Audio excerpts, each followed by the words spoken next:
Hi, Sophie. Hi, Daly. Hi, Miles. Paul and I are here to read you another story today. Uncle Alan's in the shower, so it's nice and quiet. I like to read when it's quiet, don't you?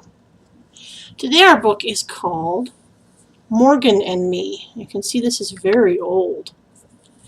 It's so old. I don't think you can read that. Can you read that? It says, Happy 4th birthday, Penny, Mom and Dad. My mom and dad are your Grammy and Papa. They gave this to me when I was 4 years old, just like you, Sophie. So I thought you would like it, though, because it's a story about a princess and a unicorn. If I can turn the pages. Problem with old books, huh? Okay. Sorry, I always do that, don't I? There she is. There's the princess. Do you ever lie on your back and gaze at the sky, wishing you were something other than you are? In the far corner of the land of Later, there was a beautiful princess who was always dreaming of being someone other than herself.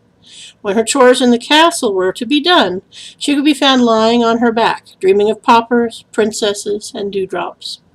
She would dream she was a pauper, for she was. She would dream she was a princess, for she was. And she would dream she was a dewdrop, but she wasn't really a dewdrop.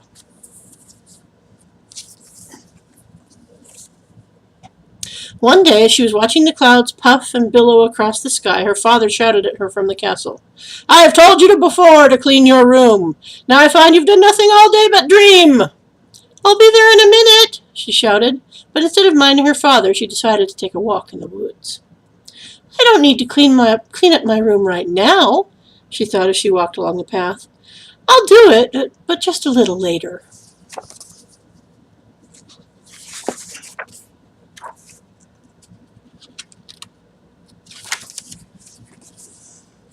She walked deeper and deeper into the forest.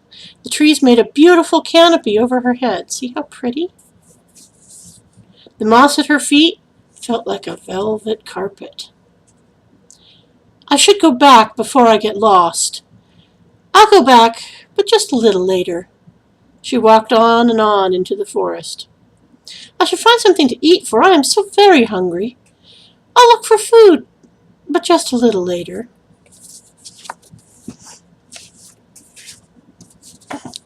The forest became darker, and the path became twisted and gnarled.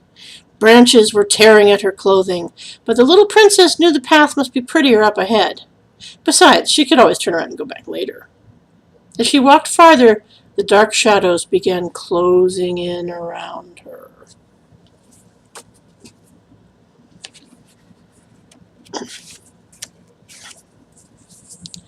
After what had seemed hours and hours of walking, she saw a glimmer of sunlight streaking through the branches. See the sunlight way up there? That must be a meadow, she said, and with that, she hurried through the stickers and darkness to the sunlight ahead.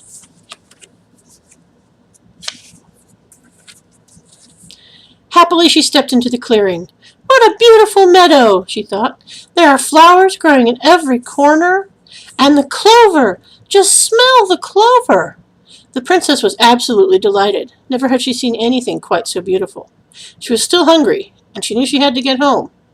But she could always do that just a little later.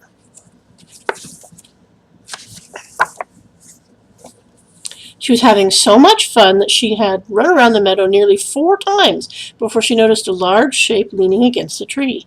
She stopped and looked. Next to the tree was the largest unicorn she'd ever seen. The princess was a little frightened. She had always loved horses, zebras, and giraffes, and a unicorn was much like a horse. Boldly, she walked right up to him and asked, Why are you standing there, Mr. Unicorn? Then she noticed the unicorn's beautiful pearl horn was caught in the branch of the tree. My name is Morgan, he said, and if you have a moment, I will tell you my tale. It seems that Morgan was a fun-loving and playful unicorn. See him? Day after day, he would play tag with the bumblebees in the meadow. One day, as he was frisking about trying to catch a bumblebee, one landed right on his horn. Morgan was shocked at having the bumblebee so close, and he looked up to see what it was doing. Now, we all know that if we don't watch where we're going, we'll run into something. Sure enough, Morgan ran right into the tree and stuck his horn on the branch.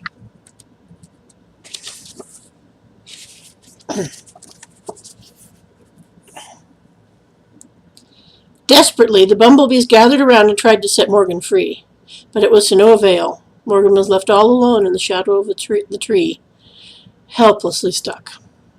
See the bumblebees trying to help him out? They're too small, but it's very nice of them to try, don't you think?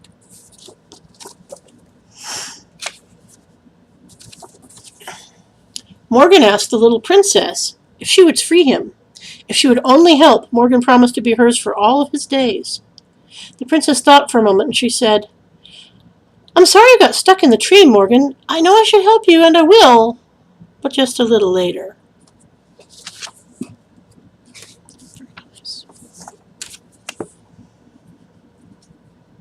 Thoughtlessly, the little princess played at her leisure,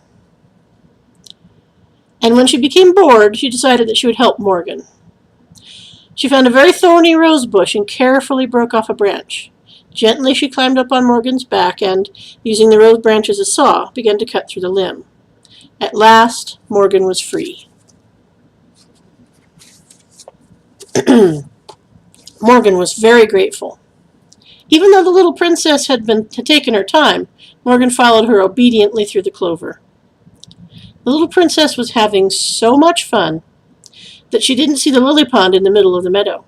Slipping on the bank, she fell headlong into the water. Coughing and sputtering, she crawled onto a lily pad and called for Morgan to help her. Morgan tossed his mane and smiled a wise smile and said, "I'm sorry you fell into the pond, princess. I know I should help you, and I will, but just a little later." "But I'll catch cold sitting on this lily pad," said the princess. "Won't you please help me now?"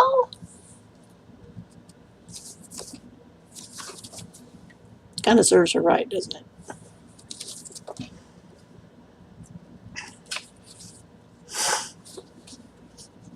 Sadly, the princess thought a moment. Come on, camera, stop doing that.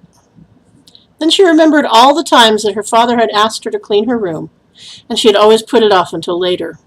She even knew how Morgan must have felt when she told him she'd help him later.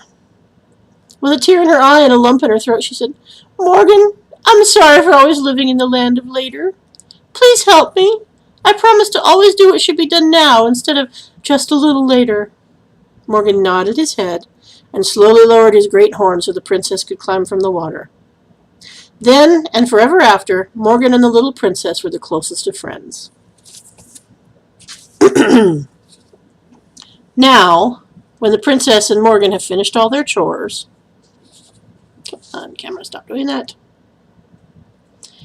When they have finished all their chores, they lie upon the grass and dream of being something other than what they are. They dream of being paupers, princesses, and dewdrops.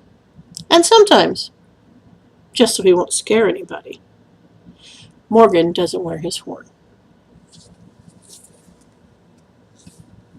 I hope you enjoyed Morgan and Me. I hope you remember not to put things off and not to wait until just a little later. And remember, I love you. Bye-bye, guys.